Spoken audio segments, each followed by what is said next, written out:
The more people believe in something, the more likely it is to be accepted as valid, no matter how wrong it may be, whatever keeps the masses dancing.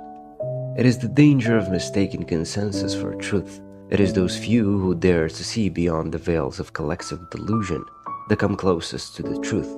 For truth mostly rests with the minority, those brave enough to face it.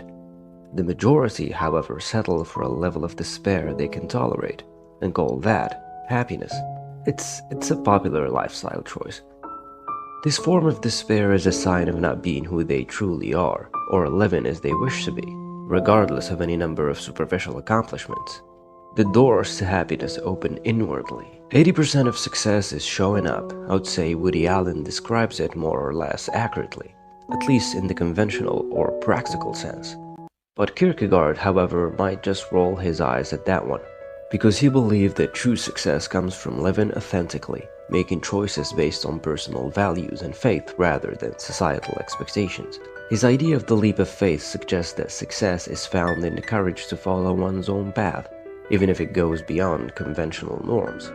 Willem Delphi also touched on the theme of personal success through his work on understanding human experience. He emphasized the importance of self-reflection and understanding one's own life in context. Success, in his own view, isn't just about ticking off achievements, it's about gaining a profound understanding of oneself and one's place in history, leading to a more meaningful and fulfilled life. Because at the end of the day, what's the point of reaching the top if you have no idea how the hell you got there, or why it even matters? Most philosophers would probably have a good chuckle at the idea that success is all about big houses and fancy cars. They tend to emphasize personal authenticity over societal norms when defining success. They critique social expectations, observing that they frequently promote conformity, materialism, and superficial achievements, which can lead individuals away from their true selves and result in lives that feel hollow and unfulfilled. Success is less about how shiny your life looks from the outside and more about a deeply personal and nuanced journey. It's about self-realization, personal growth, and crafting a life story that makes sense to you, realizing full well that it won't be a bestseller in the world of conventional wisdom. Kierkegaard's leap of faith was his idea of describing the act of embracing something deeply meaningful, despite a lack of rational evidence or certainty.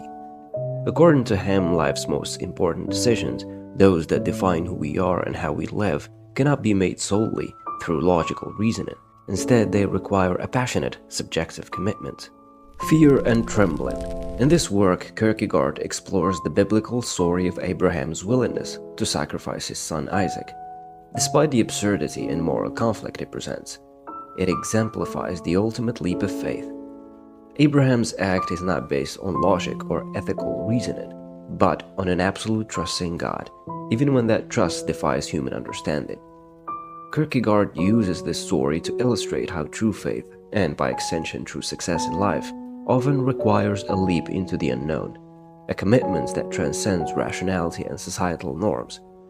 Life is not a problem to be solved, but a reality to be experienced. Either or. Kierkegaard contrasts two ways of living: the aesthetic life focused on pleasure and superficial success, and the ethical life centered on responsibility and societal duties. However, he argues that even the ethical life, with its reliance on reason and social conventions, falls short of true authenticity. It is only through the leap of faith, choosing a life of religious faith or personal authenticity, despite uncertainty and paradox, that one can achieve genuine success. This leap presents a move from living according to external standards to embracing a deeply personal and authentic existence. The highest and most beautiful things in life are not to be heard about, nor read about, nor seen, but if one will, are to be lived. The concept of anxiety. In this work, Kierkegaard discusses the concept of existential anxiety, which arises from the freedom to choose one's path in life. This freedom can be paralyzing because it confronts us with the weight of our decisions and the uncertainty of our future. Kierkegaard suggests that the leap of faith is the way to overcome this anxiety, by making a decisive commitment, whether to a religious belief, a personal ideal, or a life-defining choice. We can transcend the paralyzing effects of anxiety and live a life that is true to our deepest convictions. The truth is a trap. You cannot get it without it getting you. You cannot get the truth by capturing it, only by it capturing you. Kierkegaard's leap of faith is deeply connected to his idea of success. For him, success is not about achieving external markers like wealth, status, or even rational certainty. Instead, it's about making a bold, authentic commitment to something that gives life meaning, even if it cannot be justified by conventional standards. This commitment often requires standing alone, outside societal norms and embracing the uncertainties of existence. In a world that often measures success by external standards, Kierkegaard and Delphi remind us that true success lies within. It's not about conforming to society's expectations, it's about living authentically, understanding the depth of our experiences, and embracing the unique path that each of us must walk. Whether it's the courage to take Kierkegaard's leap of faith or the wisdom to interpret life as an art form, success is ultimately about crafting a life that's true to who you are, even when that means standing alone.